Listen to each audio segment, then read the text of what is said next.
Oi pessoal, tudo bem? Eu sou Daniel Amadei, sou Customer Engineer no Google, trabalhando com o Google Cloud. A minha especialidade é na parte de aplicações híbridas e também modernização de aplicações. E eu vou apresentar um pouquinho de boas práticas para vocês do GKE e do Kubernetes em geral. Então a gente vai ver desde boas práticas básicas de Kubernetes até boas práticas passando pelo recurso do GKE. Né? A gente não tem como separar muitas boas práticas quando a gente fala em containers. Tanto do orquestrador, né, da plataforma onde a gente está rodando, quanto do próprio Kubernetes. Convido vocês a mandarem suas dúvidas que vocês tiverem durante essa apresentação, que a gente vai responder a todas elas. Então fiquem ligados e espero que vocês gostem. Falando um pouquinho ainda, não sobre a parte de boas práticas, mas sobre a parte de orquestração de containers, né, falando um pouquinho sobre a experiência do Google em relação a isso, a gente vê que o Google ele tem bastante experiência nessa área. E muito dessa experiência a gente trouxe para o mundo do Kubernetes. Então, quando a gente pensa em orquestração de containers, o Google ele tem mais de 15 anos de experiência. Né? Isso nasceu com o Borg, que é o nosso orquestrador de containers que a gente criou dentro de casa. Isso foi até antes do lançamento dos do beta público de containers do Solaris. Tá? Depois, em 2006, a gente contribuiu muito dessa inovação, desse trabalho para o kernel do Linux. A maioria desses recursos de containers foram incorporados ao kernel do Linux, foram trabalhos gerados pelo próprio Google. Em 2009 foi lançado os Linux Containers e em 2013 foi lançado o Docker. Então isso mostra um pouquinho da experiência que a gente tem em relação à orquestração. A gente resolveu empacotar o Borg como uma plataforma open source e transformar o Borg no Kubernetes. Então o que existe hoje no Kubernetes, muitas das ideias vieram de dentro do ambiente do Google. Tá? E aí a plataforma foi evoluindo, a gente lançou o GKE em alpha em 2014, em 2015 ele foi transformado em GA, né, em disponibilidade geral, e a partir disso a gente vem evoluindo a plataforma até chegar nos dias de hoje, onde a gente tem até o Anthos, que é uma plataforma muito mais abrangente para a orquestração de containers. Então um pouquinho da experiência que o Google tem nessa área, a gente quer trazer um pouco dessa experiência para vocês na forma de boas práticas. Então, falando aí sobre boas práticas, né, como eu comentei no início da apresentação, a gente vai falar sobre boas práticas tanto em Kubernetes quanto em GKE. Tá? E aí eu vou tentar diferenciar se são boas práticas gerais de Kubernetes, se são boas práticas específicas para GKE.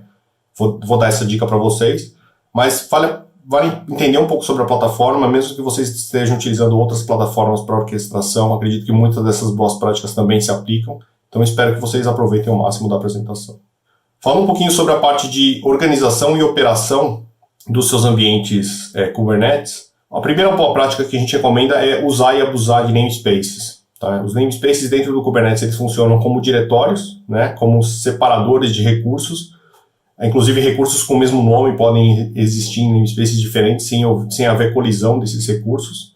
Tá? Ele facilita bastante a organização e controle desses recursos. Um ponto muito importante dos namespaces é que eles podem ser aplicados, os controles de RBAC, né, de controle de acesso, de Role-Based Access Control, podem ser aplicados no nível do namespace. Então a gente pode segregar, por exemplo, namespaces para um time de desenvolvimento, onde esse time tem acesso total, e o namespace para o time de produção, onde somente o time de produção tem acesso. Então com tudo isso a gente consegue segregar bastante a parte de segurança, mostrando mais um dos motivos pelos quais namespaces são importantes. E aí, para quem não gosta de ficar digitando, né, qual namespace que está trabalhando, a ferramenta KubeNS, ela pode apoiar a gente, ela configura o namespace padrão, e para evitar que a gente tenha que ficar toda hora formando o namespace na hora de executar os comandos do Kubernetes. Então é uma ferramenta que auxilia a gente na hora de digitar, para não ficar aquele trabalho tedioso de ficar digitando sempre qual namespace a gente está usando. Então fica a dica aí, use e abuse dos namespaces, eles são bastante importantes tanto para a organização quanto para a segurança dentro do ambiente Kubernetes. Outro recurso bastante importante também para a questão de organização é o uso de labels. Né? Então a gente recomenda usar labels que façam sentido no seu ambiente Kubernetes. Então, por exemplo, indicar qual ambiente aquele recurso pertence, identificar de qual aplicação aquele recurso faz parte. Tudo isso facilita depois a localização desses componentes, facilita o entendimento do propósito do componente pela equipe de infraestrutura. E outro ponto importante, as labels permitem selecionar os componentes e associar recursos a esses componentes. Então a gente pode fazer uma filtragem, por exemplo, baseada na label que foi aplicada ao componente. A gente consegue fazer uma associação de pods a serviços, por exemplo, utilizando a Label. A gente pode selecionar nodes onde a gente quer fazer o deployment dos nossos pods baseado em labels também. Então a Label ela tem essas duas grandes funcionalidades. Permitem que a gente associe recursos uns aos outros dentro do Kubernetes e também permite que a gente faça filtragem e faça o entendimento do propósito dos recursos a partir das labels. Bom, outro recurso bastante importante que a gente tem que se preocupar no ambiente Kubernetes é a parte de gestão de imagens.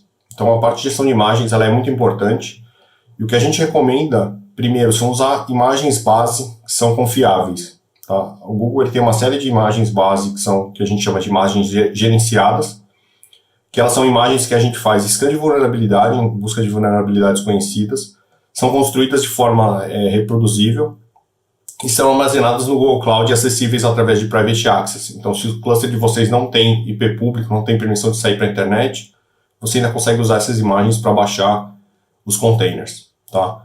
Então, a gente tem um link aqui, mas basicamente uma busca no Google por Google Cloud Managed Base Images vai retornar para vocês quais são essas imagens. A gente recomenda o uso dessas imagens até por questões de segurança.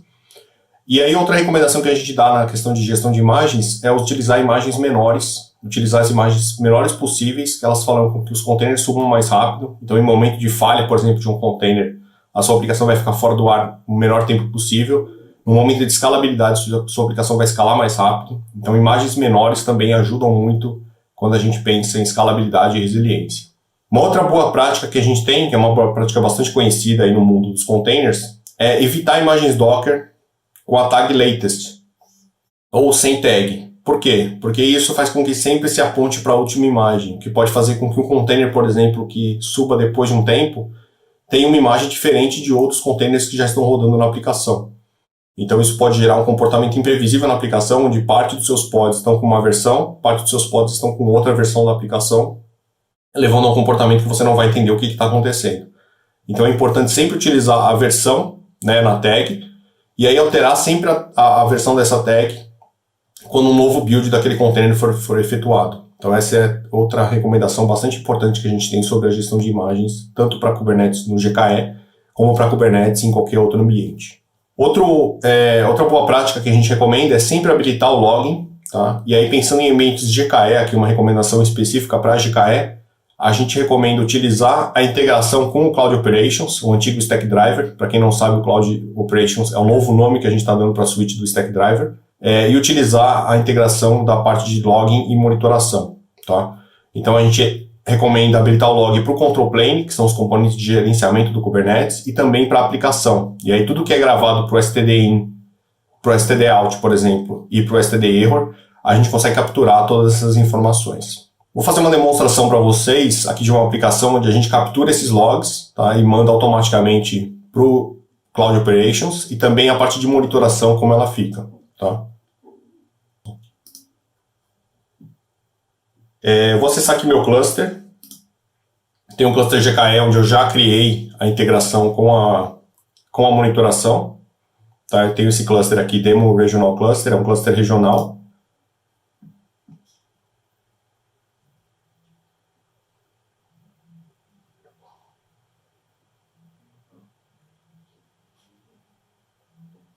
Onde a gente pode ver aqui que a gente tem a integração com a monitoração habilitada. Então a gente tem aqui Kubernetes Engine Monitoring, System and Workload Logging and Monitoring, ou seja, eu tenho aqui o envio dos logs e da monitoração, tanto da parte de sistema, que é o Control Plane, quanto da parte de Workloads. Tá? Então a gente manda todas essas informações para a parte de Cloud Operations. Se a gente vier aqui no portal, na parte de Cloud Operations, em Monitoring, a gente consegue acessar aqui em Overview.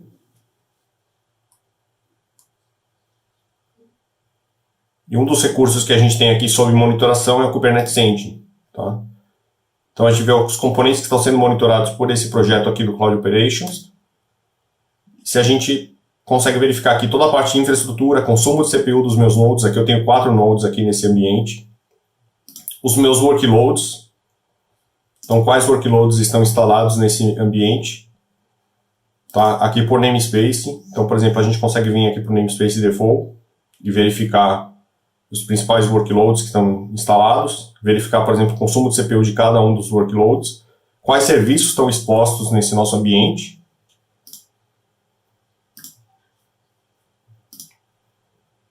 Tá? E a gente tem acesso também aos logs de tudo isso se a gente for na parte de logs. Tá? Então, é um recurso bastante interessante, é out of the box, não precisa fazer configuração nenhuma para esse tipo de integração. É simplesmente marcar checkbox e as informações começam a ser enviadas para o Cloud Operations, antigo Stackdriver. Voltando aqui para a apresentação, a gente vai iniciar uma nova sessão sobre resiliência e escalabilidade. Então, boas práticas nesses temas de resiliência e escalabilidade, tanto para Kubernetes quanto para Kubernetes mais GKE. Então, pensando em Kubernetes no geral, tá? Uma das recomendações principais que a gente tem é definir sempre o Readiness e Liveness Probes. Tá? Por quê? Para permitir que o kubelet, que é o componente que executa em cada um dos nodes, ele entenda quando é necessário reiniciar um container, tá? E isso ele identifica através do Liveness Probe. Então, quando o Liveness Probe falha algumas vezes em sequência, ele vai identificar que aquele container não está mais responsivo, ele precisa ser reiniciado. E também quando é permitido começar a enviar tráfego para um container, que aí trata-se do Readiness Probe. Então, com isso, a gente consegue ter mais resiliência no ambiente e deixar o Kubernetes fazer a monitoração do ambiente para a gente. Outro componente importante é definir sempre requests e limits. Então, através do requests, a gente consegue especificar o quanto um container dele precisa para executar. E aí, se eu não tiver capacidade, ou o container não é instalado, ou o pod, na verdade, né, não é instalado naquele ambiente. E também os limits, eles vão limitar o quanto um pod, e aí, por consequência, quanto um container dentro daquele pod pode alocar em termos de recursos. Então, tanto em termos de memória quanto em termos de CPU, a gente consegue fazer as duas coisas. Identificar quanto que aquele container precisa para executar, e em termos de limitação a gente consegue limitar também quanto aquele container pode alocar. Então eu defino, por exemplo, que um container precisa de meio core para executar e pode chegar a 2 cores durante o processamento. Mais do que isso, a própria engine de containers vai barrar. Tá? Para a memória é a mesma coisa. Então isso é importante para evitar, por exemplo, uma sobrecarga dentro da mesma máquina, colocando mais containers do que aquela máquina consegue ter de processamento. Ainda sobre boas práticas agora com o GKE, é muito importante a gente utilizar clusters regionais para ambientes produtivos. Tá? Para ambientes não produtivos eu posso escolher um cluster zonal, onde eu consigo ter ambientes até um pouco menores, né, porque eu não vou precisar ter um mínimo de nós por zona. Mas para ambientes produtivos o que a gente recomenda são geralmente clusters regionais. Por quê? A gente espalha os nós em várias zonas, e aí cada zona ela tem uma segregação física entre os componentes, então eu evito que falhas em uma zona possam parar toda a minha aplicação. E além disso, a gente também espalha os masters em várias zonas. Isso é importante porque eu acabo tendo alta disponibilidade tanto dos nodes, onde minha aplicação roda, quanto dos masters que fazem a gestão do meu ambiente. Tá? Então essa é uma outra recomendação bastante importante para a resiliência das aplicações em GKE. Outro componente importante é utilizar sempre o auto-repair e auto-upgrade. Então a opção de auto-repair, ela repara automaticamente nodes com problemas. Então se eu tenho um problema numa máquina, um disco cheio, por exemplo, num determinado node, automaticamente é feita uma verificação pelo GKE, e aí aquele node ele é removido do ambiente e é adicionado um novo node que não tem esses problemas para que a aplicação seja instalada lá. Tá? Isso tudo feito de modo automático, sem que o operador precise intervir. E a mesma coisa para o auto-upgrade. O auto-upgrade ele faz basicamente a mesma coisa, mas em relação à atualização do Kubernetes e do GKE. Então, automaticamente a gente atualiza a versão do Kubernetes, sempre que uma nova versão, e do GKE, sempre que uma nova versão estiver disponível. E a gente tem agora uma funcionalidade chamada Release Channel, onde automaticamente a gente sempre coloca o cliente numa versão, seja uma versão mais moderna, ou numa versão estável do GKE com Kubernetes. Tá? Então vale a pena utilizar esses recursos, principalmente para que a aplicação sempre se mantenha nas últimas versões da plataforma. Outro recurso bastante importante é o que a gente chama de Cluster Auto-Scaling. Tá? O Cluster Auto-Scaling ele é a capacidade da gente escalar automaticamente os nodes à medida que novos pods precisam de recursos. Tá? Por que isso é um pouquinho diferente no mundo do Kubernetes? Porque isso vai estar muito ligado à parte de requests e limites que a gente definiu. Tá? Porque à medida que eu defino quanto meus pods eles precisam de recursos para funcionar, à medida que eu faço o deployment de novos pods, seja de forma manual ou seja de forma automática com o autoscaler do próprio Kubernetes, eles vão ficar pendentes de recursos e aí o GKE vai entender que ele precisa escalar automaticamente a infraestrutura. Então isso é muito importante É um recurso bastante interessante para você garantir escalabilidade e também conter custos, porque você pode escalar seu cluster em momentos de pico, e aí em momentos que você não tenha tantos acessos assim, você vai escalar o cluster diminuindo o número de recursos, né? Vai desescalar seu cluster. Então é um recurso bastante interessante que a gente tem. Vamos verificar uma demo agora sobre isso. A gente tem aqui uma aplicação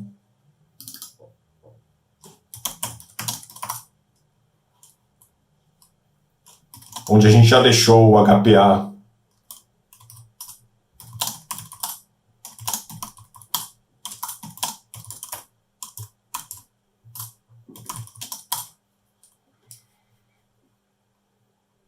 Então, aqui é uma aplicação tradicional do Kubernetes, onde a gente tem aqui o deployment da aplicação, a gente tem diversas versões da mesma aplicação, mas basicamente é uma aplicação tradicional aqui com uma API que retorna uma frase do Chuck Norris. A gente tem aqui a configuração de HPA, tá? E aí o HPA ele geralmente vai funcionar em conjunto com o Cluster Autoscaling. O HPA ele é uma funcionalidade do Kubernetes, o Cluster Autoscaling é uma funcionalidade do GKE, tá? E os dois trabalham em conjuntos. Então aqui a gente tem as configurações de HPA, onde eu posso ter um mínimo de 3 réplicas daquele determinado pod e um máximo de 30 réplicas daquele pod, tá?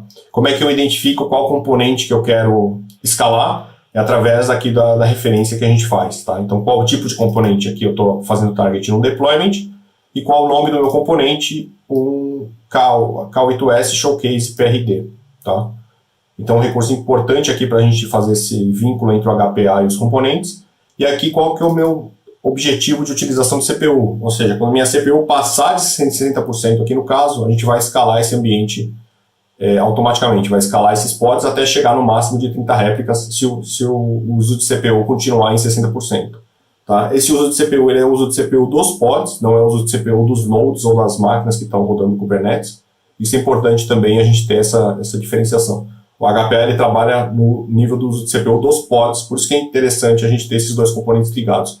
Eu não estou escalando a CPU das máquinas por si só, sem saber o que está rodando lá dentro. Eu estou escalando primeiro os pods, esses pods eles vão ficar pendentes de máquinas, de recursos, quando a gente lotar o cluster, porque eu defini os meus targets de requests, e à medida que eles ficarem pendentes, automaticamente o cluster autoscaler vai entrar em ação. Tá? Então aqui, o que a gente vai fazer? A gente já fiz o deployment dessa aplicação, já fiz o deployment do HPA, tá? E a gente tem aqui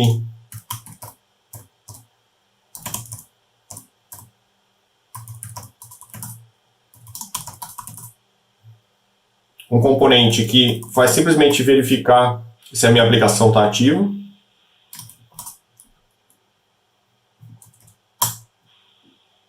Beleza. Então vamos só fazer uma verificação aqui se a aplicação está no ar. Tá? Perfeito. E agora o que a gente vai fazer vai ser subir o KubeOps. Tá? O KubeOps ele é uma aplicação gráfica que mostra para a gente graficamente o que está acontecendo no Kubernetes. Então através do KubeOps a gente sobe ele através de um proxy e depois sobe uma aplicação local, um container Docker local que vai executar aqui na máquina. Então vou subir uma nova aba aqui. Perfeito. Então o KubeOps ele já está ouvindo aqui na porta 8080. Se a gente acessar aqui localhost 8080, automaticamente a gente já vê os nodes que a gente tem dentro do ambiente Kubernetes. Tá? Então o que a gente vai fazer agora é disparar carga em cima desse deployment que a gente viu que está com o HPA ligado. Tá? Eu tenho um script aqui que é o stress. Vou rodar ele várias vezes.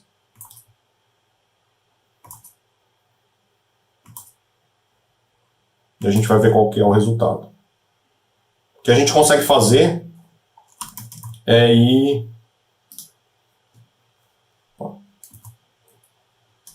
monitorando como está o consumo de recursos. Mas aqui a gente já vê que o KubeOps já está fazendo a criação de novos pods. Tá? Então a gente vê que novos pods já estão sendo criados no ambiente. Por enquanto a gente tem recursos de infraestrutura para acomodar esses pods aqui, então a gente não tem nenhum pod que está ficando pendente. Tá?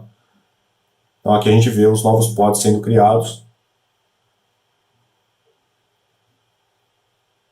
Então, enquanto a gente tiver recursos de infraestrutura nesses nós, eles vão ser criados nesses nós. Quando a gente começar a observar pods aqui fora, é que está faltando infraestrutura. Tá? Então, aqui a gente já vê novos pods que estão faltando infraestrutura. Se a gente tem um kubectl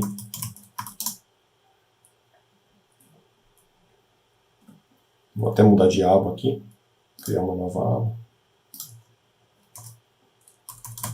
Get pods, a gente já vai ver que tem uma série de pods em pending. Tá? Isso porque está faltando a infraestrutura para esses pods. Então o que a gente vai ver agora é o auto-scaling na prática, criar um novo node, e aí vai criando novos nodes à medida que falta a infraestrutura para fazer o deployment desses pods. Perfeito. Então aqui a gente viu que já foi criado um novo node, tá? O node 5 aqui foi criado, a gente só tinha 4 nodes no ambiente, então automaticamente a gente já criou o quinto node aqui. E ainda tem pods pendentes que estão sendo instalados nos nodes. Tá? Vamos ver se a gente elimina todos os pods que a gente tem pendentes ou se vai ser necessário um sexto node aqui para fazer a escalabilidade. Perfeito. Subimos mais um node então. Então não foi suficiente somente 5 nodes, chegamos a 6 nodes, e aí estamos fazendo o deployment dos pods aqui nos 6 nodes. Aí isso mostra um pouquinho de tudo que a gente viu até agora, a questão do requests, para dizer quanto que um pod precisa de capacidade, a questão do auto-scaling e a questão do HPA. Tá? Então são recursos bastante importantes aí para a gente utilizar pensando na escalabilidade dos ambientes Kubernetes. Beleza, retomando então na parte de redes, tá pessoal? Falando um pouquinho então sobre a parte de boas práticas na parte de redes, o que a gente tem de boas práticas em relação a isso? Tá? A primeira delas é uma recomendação geral sobre Kubernetes, para a gente utilizar Ingress ao invés de utilizar serviços isolados para cada um dos pods. Tá? Por quê? A gente consegue fazer a liberação do Ingress para vários pods, para vários serviços, apontar o Ingress para vários serviços, e com isso a gente evita chegar em limites, por exemplo, de número de endereços IPs, de número de load balancers que são criados dentro de uma conta, pensando aí em GCP. A gente consegue controlar a lógica de roteamento baseado em vários atributos, como o path baseado em query string, baseado em uma série de recursos que a gente tem. E a gente usa um balanceador camada 7 ao invés de um balanceador camada 4, utilizando o Ingress. Então é um recurso bastante interessante que a gente tem aí, em vez de utilizar serviço a serviço exposto na internet, utilizar um Ingress e aí apontar esse Ingress para diversos serviços. Pensar num agrupamento, né, por Ingress e faz todo sentido. Um recurso interessante que a gente tem quando a gente define esse recurso no GKE é utilizar um balanceador camada 7, tá pessoal? Então eu vou mostrar aqui para vocês somente como fica essa configuração. Vou mudar aqui minha organização e vou para uma organização onde eu tenho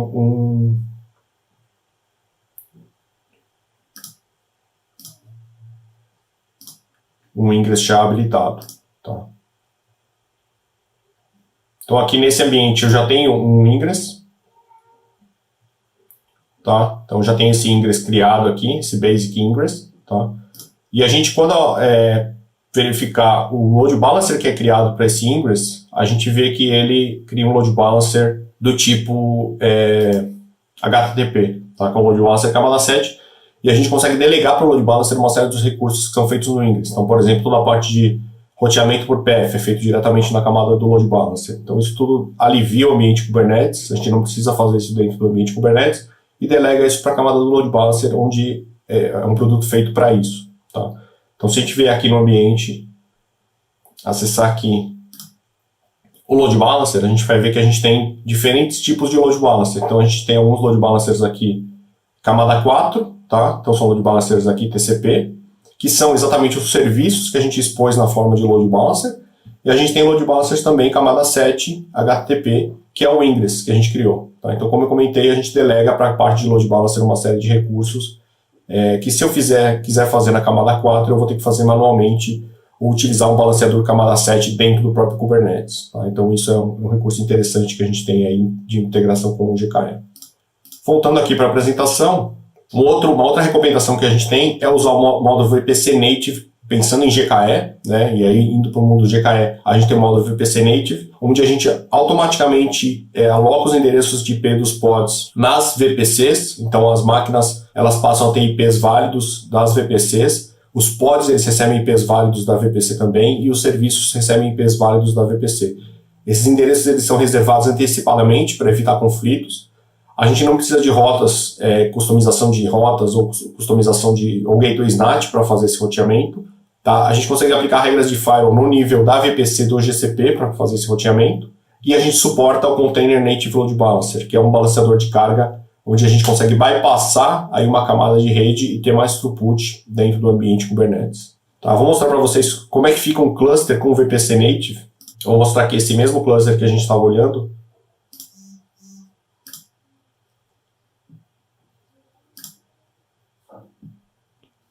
Esse cluster ASM Demo, ele é um cluster que está com VPC Native, tá?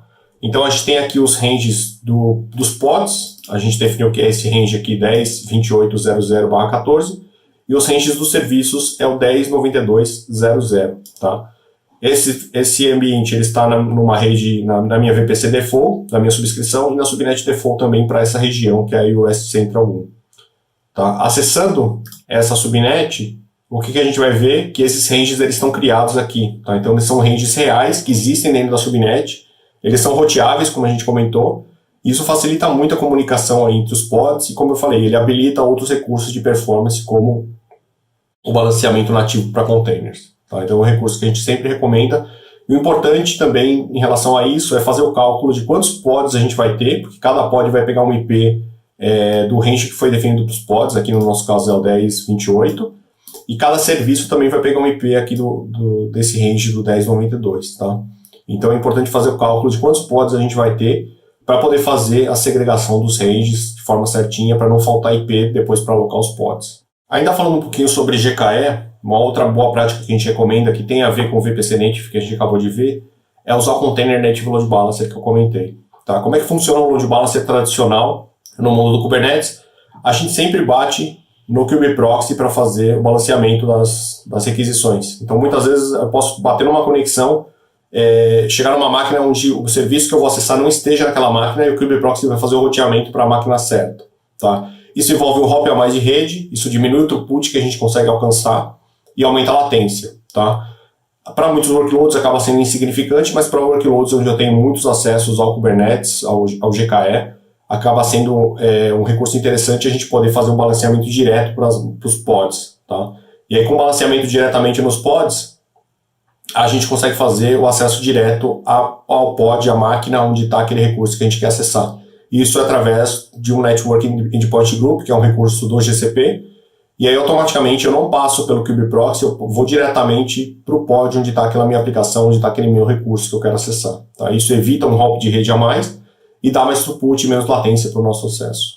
E outro recurso interessante, tá? Pensando em GKE, pensando em GCP, é utilizar tamanho recomendado das máquinas virtuais para chegar no throughput máximo de rede que a gente pode chegar. Tá? Hoje em dia, o throughput máximo que a gente pode chegar para essas máquinas que a gente recomenda utilizar os containers de 32 gigabits por segundo, tá? E aí são as máquinas com 16 vCPUs. Então a gente recomenda que, pelo menos para produção, pelo menos para workloads onde você precisa de alto throughput de rede, utilize as máquinas com essa configuração para poder chegar no throughput máximo de rede que a gente pode chegar. A gente tem máquinas até 100 gigabits por segundo no GCP, mas aí são máquinas para machine learning, são máquinas com GPU, com aceleração. Tá? Então, para workloads tradicionais de containers, a gente recomenda utilizar VMs com pelo menos 16 vCPUs para chegar nesse throughput de 32 gigabits por segundo. Pensando aí em segurança, tá? O que a gente recomenda em relação a boas práticas? Primeiro, utilizar private clusters, tá? E master authorized networks. Com os private clusters, a gente evita que os nodes recebam IPs públicos, a gente reduz a superfície de ataques que a gente tem, tá? E o master ele também pode ser parte de uma rede privada. Então, com isso, a gente evita bastante números de ataques que a gente pode sofrer nos clusters, diminui a superfície de ataques. Tá? A gente pode usar um Cloud NAT, se for necessário, para fazer acesso à internet a partir desses clusters, ou a gente pode usar o Google Private Access para recursos do GCP sem liberar acesso direto à internet. Tá? Então, é um recurso bastante interessante pensando em segurança. Outro recurso importante em relação à segurança é usar o Kubernetes RBAC em conjunto com o Cloud IAM, tá? Aí também pensando em GKE.